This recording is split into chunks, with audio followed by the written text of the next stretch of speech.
What's up, everyone, and welcome to the first stop of the Disc Golf Pro Tour, the 2022 season. We're here at the Las Vegas Challenge. My name is Mitch Phillips. Joining me is Nathan Queen. How are you? Doing well. Happy to get out here and started playing some disc golf again. We're at the Wildhorse Golf Club out here in Las Vegas, Nevada. Yeah, and the weather has been absolutely brutal. The wind has been going crazy. Each day is maybe a little bit different, but today we are on the Infinite course. Yeah, we had a couple of struggles in the practice rounds with some wind, but you can see on the card here, we've got it pretty stacked with Garrett Gurthie, Seppo Paju, Chris Dickerson, and Tamm.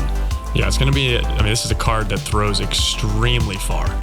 Yeah, absolutely. And the Infinite course is actually one of the courses that you're not going to need that as much out here. Right, being one of the shortest on the course. But let's jump to Garrett Gurthie here in the bag check. Talk us through some of the molds in his bag. Yeah, it looks like he's got some of the newer molds with the Metal Flake Gator and the Halo Mako 3 in there. Those are some to watch out for on this shorter course.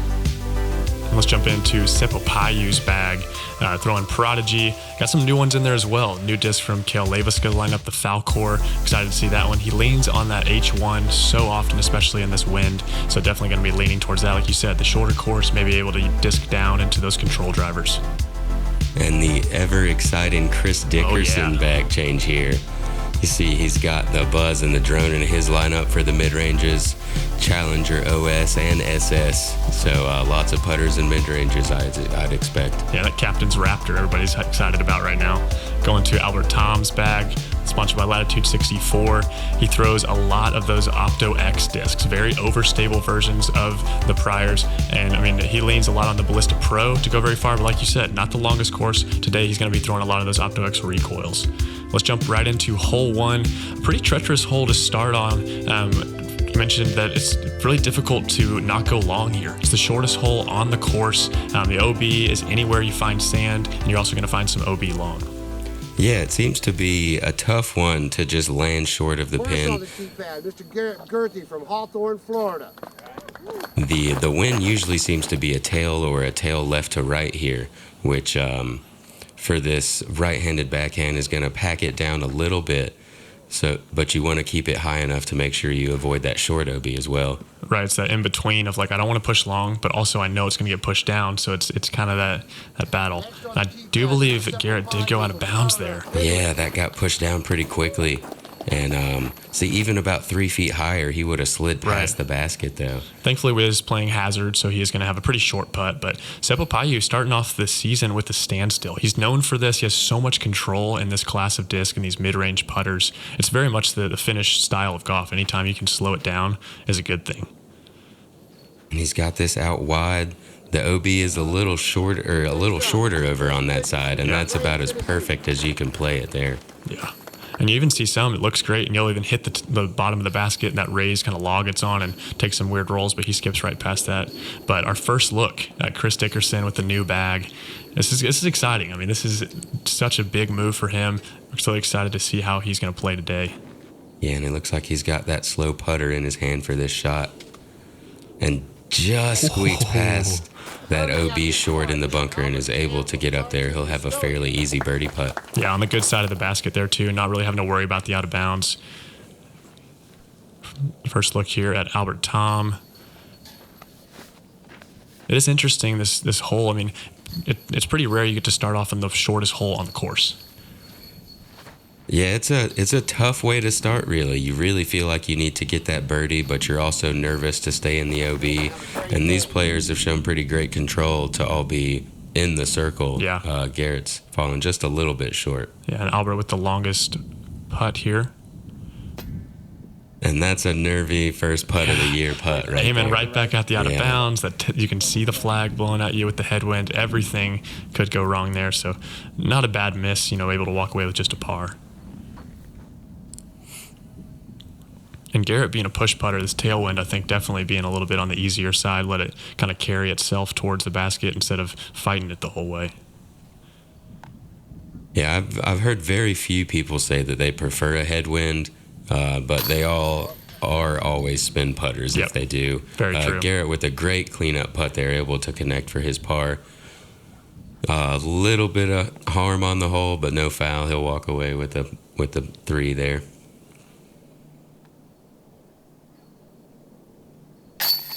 Chris, Yeah, such a confident putt there coming out the gates. first hole, first birdie. Right, that's a great way to start it. And it's going back to Garrett too. Sometimes it feels nice to maybe you did go out of bounds, but you're in a spot where immediately those scramble kind of juices get flowing a little bit. You're ready to keep rolling.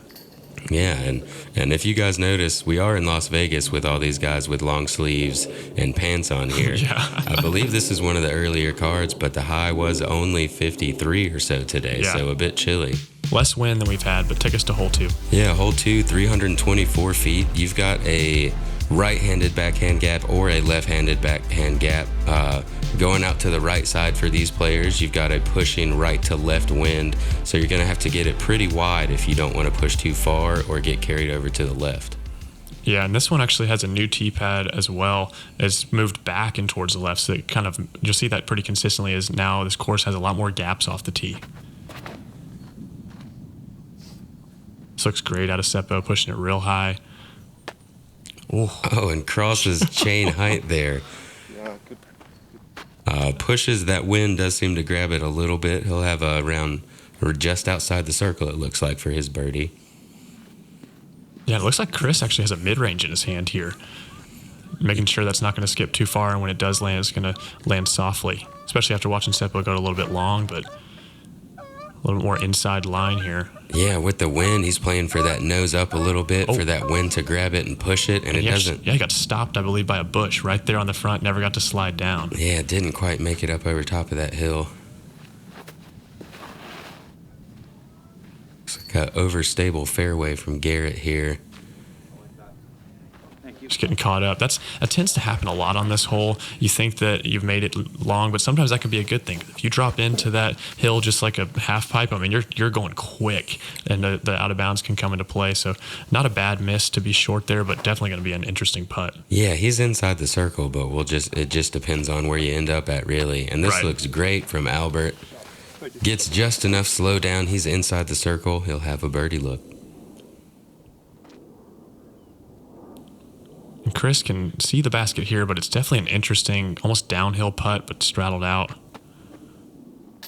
Oh, yes. Thank you. What a phenomenal putt there. Liking the new putters already, it seems. Let's go to the rewind here. You can see that kind of a jab putt there from the straddle stance. Neon shoes looking good, pushing him forward, and that is a confident putt.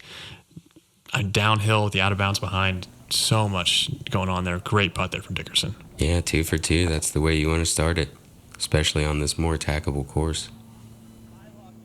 And Seppo going the other direction here, looking into kind of a headwind, a little bit of a left to right, similar distance. Not allowing those geese to bother him at all. Going to go ahead and jam that putt and get his birdie to go 2 for 2 as well. Back-to-back rewinds. You see Seppo going with the straddle putt this year. Done a lot of different putts over the years, but, I mean, that is working, especially into the headwind, getting the nose up perfectly and then gliding right into it. And you can hear the wind start to pick up here as we go to Albert.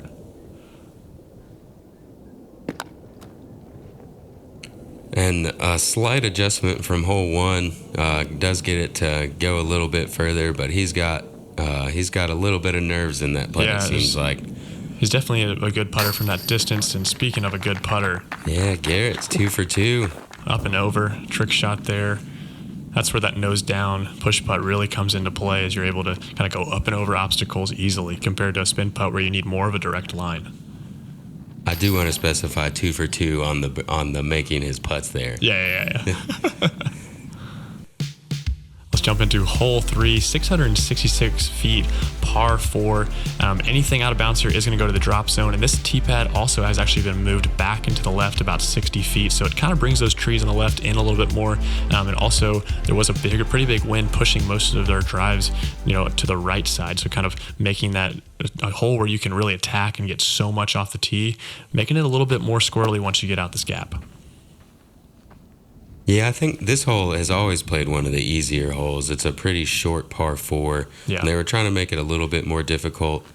I'm not sure that it quite came into play. It kind of seems to take this OB on the left more out of play. Right. It kind of forces you to use that space on the right. With where the tee pad is now. So with no out of bounds kind of in the middle of the fairway, it really just says, hey, get your arm warmed up, push it as far as you can, and continue on. Yeah, pump one out, have a 200-foot upshot, and get your much-needed birdie on this hole. Yeah, some of these players on our card definitely going to have shorter than a 200-foot upshot if they get going on these. And Chris kind of pulling over just a little bit here. It does continue right. Oh, and just catches the top of that last tree. That was going places if it didn't hit there. Absolutely. Gosh. I think he's still close to that 500-foot sign. Mm-hmm. Garrett looking to match. He lives near the 500-foot signs. Let's see if he can continue. Ooh. And this one catching a little drift off to the right also. But missing those trees and well past that 500-foot sign. That is almost 600. That's almost pin high. Yeah, he's close to pin high there. Wow.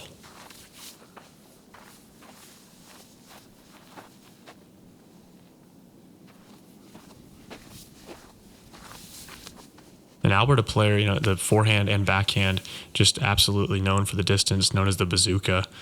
A course like this, he's excited to attack. Just a bit low.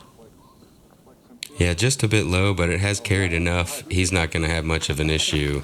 No, a nice overstable finish on there skips him up. And that's understanding the course, and sometimes that happens on these ball golf courses we play on, is you get a chance to kind of redeem those shots that skip out and maybe go a little bit further. And this is a pretty forgiving green also. Yeah. For a righty backhand, you can skip right up to it. It's going to slow you down. Chris leaves that just a little bit short, but he's got a great putt, so he does have a chance for a birdie. Yeah, it's a pretty common play here. You push this drive far enough out to kind of that overstable putter right into this green. That's perfect from Seppo. Yeah, using that hill, throwing a steep hyzer, just knowing that it's going to stop. Doesn't have much chance to do too much on the ground.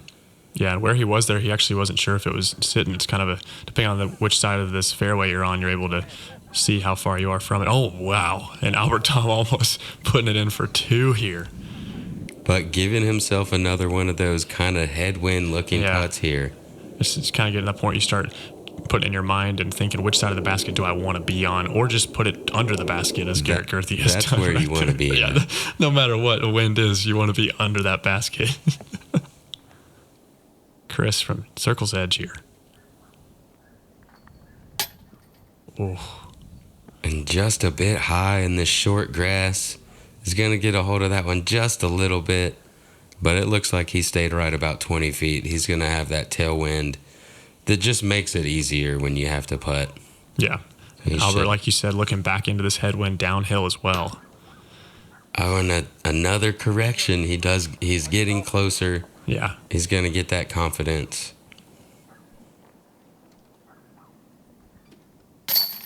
Speaking of confidence, Seppo 3 for 3 to start it off here.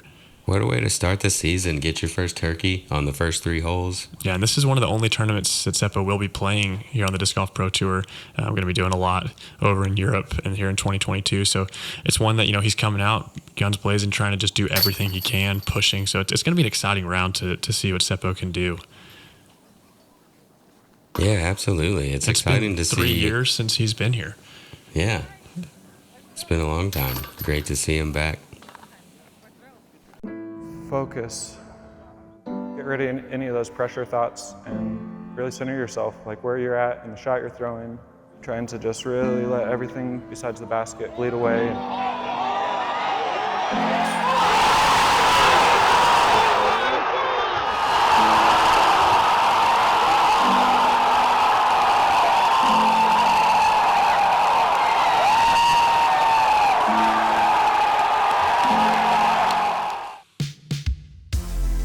And here we are at hole 4, 390 feet, but really only playing 340 or 350.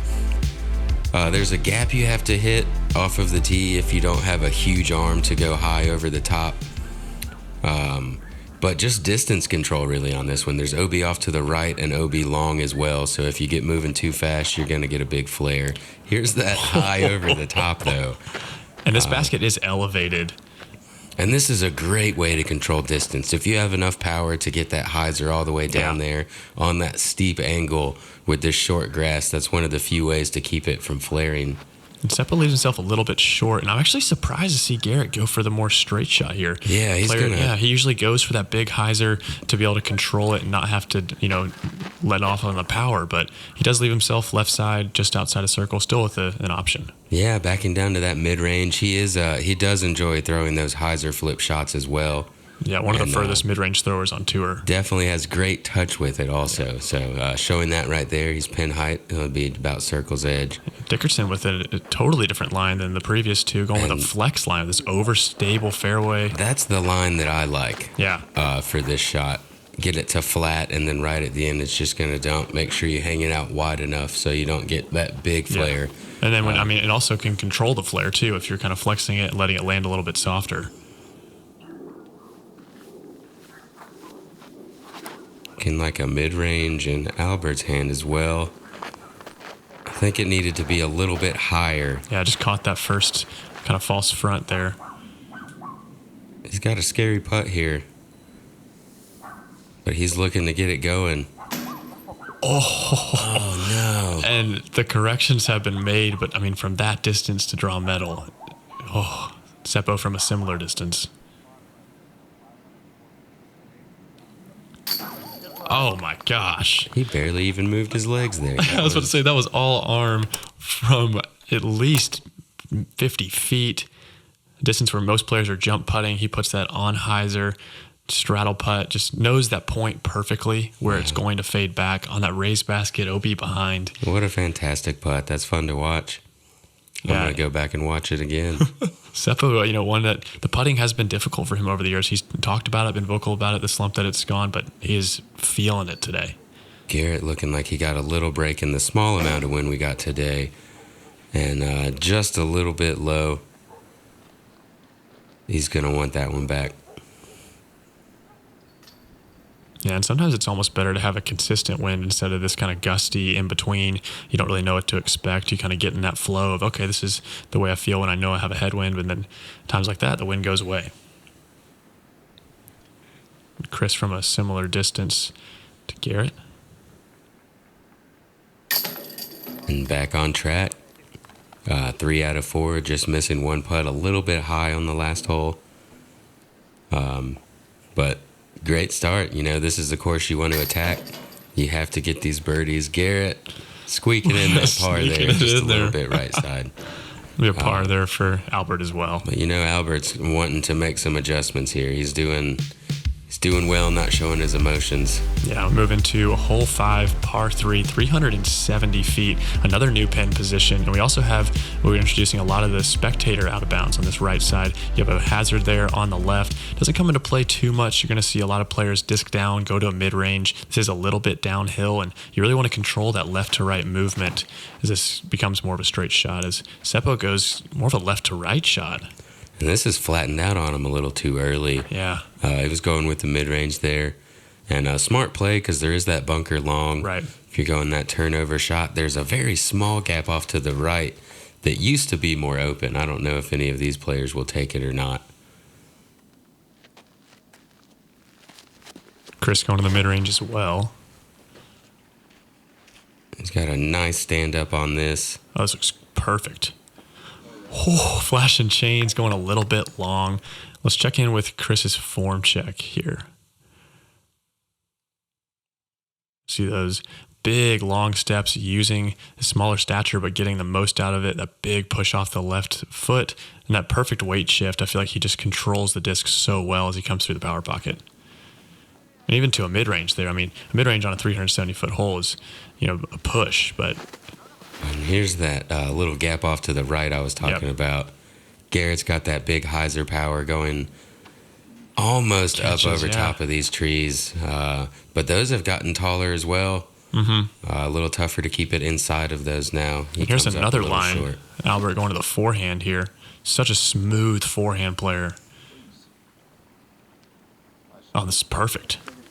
Absolutely. What touch with that forehand. Yeah, when that forehand comes out for Tamm, it is no flutter, just absolutely pure lines, and he can push them well over 400 feet. And not really able to run that or do much from the stance that Garrett had. Yeah, that's all you can really expect to do from there. Get your par and move along. Mm-hmm. Seppo forced to go to that jump putt as this dog in the background is losing its mind.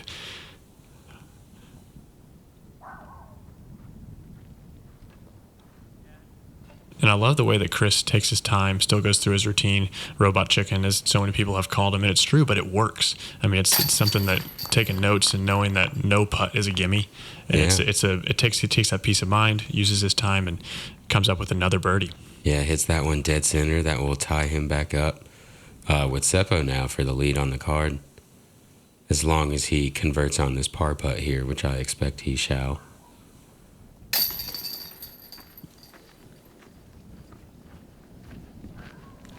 We'll have Garrett tapping in for his par, and Albert with just a tap-in birdie with a great forehand. Yeah, I mean, we talked about Albert, feeling a little bit maybe not as confident with the putt today, but it doesn't matter how your putter's feeling when you can throw drives like that. You get that 370-foot forehand locked in, it's going to be a really good rest of the day. PDG Event Support Helpline. Hey, so I'm setting up the most epic event of all time, and I'm wondering, do I need insurance? As long as the event's in the US or Canada, insurance is included with your sanctioning agreement. Okay, awesome, because we're trying this cool new thing where we have an alligator pit on the 18th green. It's gonna be epic. Insurance or not, I don't think having literal death putts is a good idea. Okay, I'll consider it. Oh, no, boy, no! Are you still there? Oh God, are you still there? And bringing us into hole 6, one of the more... loss of words, holes. Yeah, diverse or, interjecting holes on the course. You've got a few different islands that you can choose to land on. 294-foot par 4. It's a scary one to go for. We were talking about it on my card. Like, this is probably one of the scarier tee shots on the course. And it's pretty even to go to silly the second why. one. It's a scary shot here. I mean, pushing this one just a little bit long, it becomes blind. Once it is uphill, on camera here, it looks like it's a pretty flat shot, but staying on the tee pad there, it's quite uphill, and it's very easy to push long. Yeah, the wind seems to switch back and forth on you. And like you were saying, you can see the front of this second island, but you can't see the lines beyond that for the back of that island or for the island past that. Right. So, Seppo going to the standstill again. And we've even seen players jump putt this. I mean, just to put it onto the control, whatever that shot you feel really confident in, that maybe 130, 140, which is kind of an odd distance that we don't really see many players have to throw on a hole unless it's like this. yeah, and you can see all these players going to take what I'll say now that they have landed on that area, the easy birdie. Mm-hmm. But I'd really like to see how this hole would play if it was the 5th or 4th to last hole of the tournament rather maybe see than some the players 6th run hole it. of the tournament. There'd be a lot more on the line, and this is just your 6th hole. This is the only time you're going to play this hole, so you don't have to be too aggressive on it. It'd be very interesting to see what happened if it was much later on. Yeah, even if they extended the out of bounds behind it a little more, kind of gave you some of that room, maybe just a little bit in your head, that chance like, I'm a little safer, I can push a little further. And there are some players that have been pretty vocal about, I'm running it, it's a par 4, the worst I could do is walk away with the par. So, I mean, there are players that do take some bigger numbers here. How did this one come in on the scores? It was a 3.64, so it did average under the par 4 average, but much over a par 3. Yeah. And it was the 12th most difficult of the day. So kind of middle of the pack, one of the easier holes. And like you said, when the wind's down, you see the flag here, it does become a pretty routine hole at distance that every one of the players here on the Pro Tour should be able to execute pretty consistently. So we move into hole 7, par 3, 358 feet, hole that has not been changed, but really standing on this tee pad here, it's pretty low ceiling. You're kind of downhill. The difficulty here comes into these trees guarding the basket and the skip. You want to kind of penetrate in and be able to not skip long, but it is being downhill, skips can come in, that cart path can be a problem. But if your putt's not very close on this one, it's really a layup because of how much danger can happen and how low the ceiling is. Yeah, you see a lot of the right-handed backhand players going with that hyzer over to the right like Chris did and skipping up the hill. It brings a lot of these trees by the basket into play. I think a straight shot is really the cleanest way to it, but it does bring, like you were saying, that basket is on a downslope, so it can slide your disc onto that cart path back behind it pretty quickly as well. Pretty touchy hole. Yeah, with how short this grass is too, being able to play more of that straight skip like you were saying, maybe disking down to something that doesn't have as much flair. Yeah, and it looks like Albert was going with that low shot, but still threw something with a good amount of stability. He'll have kind of a scary putt towards the basket. Yeah, similar position there to Chris. Let's see how Seppo is going to attack this one.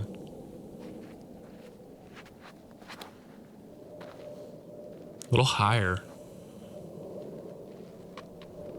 And just getting caught up. That's the in-between of if you throw the skip shot or you throw the high shot. And now, he's really going to be forced to lay up with how low that ceiling is next to the basket. Yeah, I think either way you go, with straight or off to the right, you really need to keep it low. By the time you get to the crest of that hill that the basket's on, you need to be lower than 5 feet in the air, else you're going to catch those branches most likely. Right.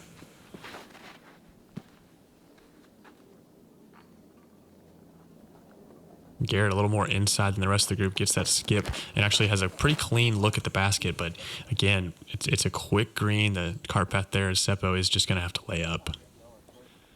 Yeah, it's one of those frustrating things. You're close enough that you know you can make a putt, but there's so much there. Yeah, and Albert not wanting to mess with it whatsoever, knowing the putt may be a little bit off, letting it warm up. And Garrett the same, even with the cleanest look of the group. It's just one of those holes, that is playing, just a little bit under par. It's the 10th most difficult hole, but Chris giving it a bid. And you see, even with him catching metal, he's still, he stayed pretty close. Right. But that was the softest putt that he knows how to do. Right. And it still caught metal and went long. So other plays being smart, trying to make sure they don't go OB and have a pretty difficult putt coming back for bogey. Yeah, for such a straightforward hole, there's a lot of ways that it can go wrong, which I feel like is a pretty constant theme here at Infinite. Being one of the shorter holes, it needs that identity to make it, there is some difficulty in the mundane almost. Though some of these holes can be kind of repetitive, but also a hole that's straightforward gets so difficult so quick. Right. I think that's one of the things that does make this course a little challenging is you feel like you do have to attack and that all the holes are birdieable, but each one does have its own little technicality, like trees on the green, to keep you from doing that.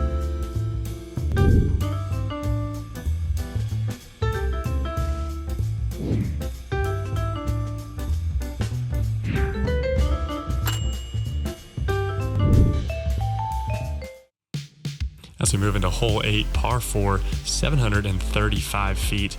Play here is going to be able to take the driver that goes the furthest and push as far as you possibly can into this landing zone. You want to be on the left side here, try to be able to open up that backhand shot as there is these low-hanging trees. And this basket actually sits into this kind of a bowl here. The green is OB on the left, so if you are short or left, the green comes into play, or if you're short and right, there is also that pond. But off the tee here, I think the mistake is just going to be pushed too straight and maybe limit your upshot. Yeah, pretty stock shot, as long as there is a bit of a low ceiling, though, off of the tee. There's one branch once you get out about 120 feet or so that could knock you down right around where the cart path is at. So you got to make sure you get underneath that branch. But other than that, get it out far, and then you'll have a chance to. The green is the most difficult part for sure. of this hole.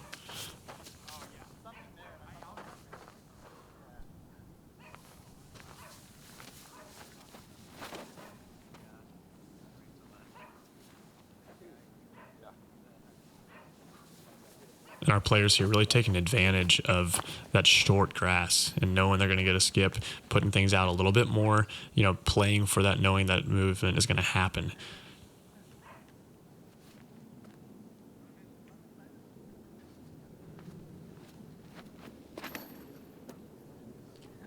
Yeah, I imagine we'll see them all end up in a pretty similar spot here. You don't really have to bite off all that much off of this tee shot if you don't want to make sure you do get underneath that low ceiling. Right. And also to make sure you don't turn it over to the right and end up in those trees. So, yeah, and Seppo going for more of that left shot. Let's see if Garrett wants to be on the left side as well. And you see that wind bounce kind of pick it up and turn it a little more than maybe he was expecting. Pushing towards that right side, but hits that tree back to the middle. It's still reachable from here. He'll probably still be able to go mid-range if he'd like to. Yeah, being this far right, definitely need to throw something more understable, but it gets caught up. And that's a scary shot if you do fade out too early. And as our spotter's running over, just making sure that didn't go into the pond. And he does get safe, yeah. Yeah, he made it over the pond and hit those branches, dropped down and avoided the rollaway. He'll have a long look for birdie. This is a little high, maybe a little short from Seppo. Skipping off the green. Does Seppo throw forehands? He doesn't really. He mentioned in an interview that he is having some shoulder, not necessarily pain, but he definitely just wants to lean away from them. But with the technicality of his backhand, he doesn't really need it. But Albert Tamm definitely throws forehands, and this looks absolutely perfect, almost giving it a run, just a little bit short. Great distance control there. Yeah, forehand definitely plays better for this shot. Yeah. Unless you get really far off to the left. Chris, a little slip there, but oh, that's a nice little branch touch right there. I was just about to say this looks to be pushing a little bit long. He is now in the bullseye. Garrett trying to give it a run with that putter floater. Just low there for Seppo.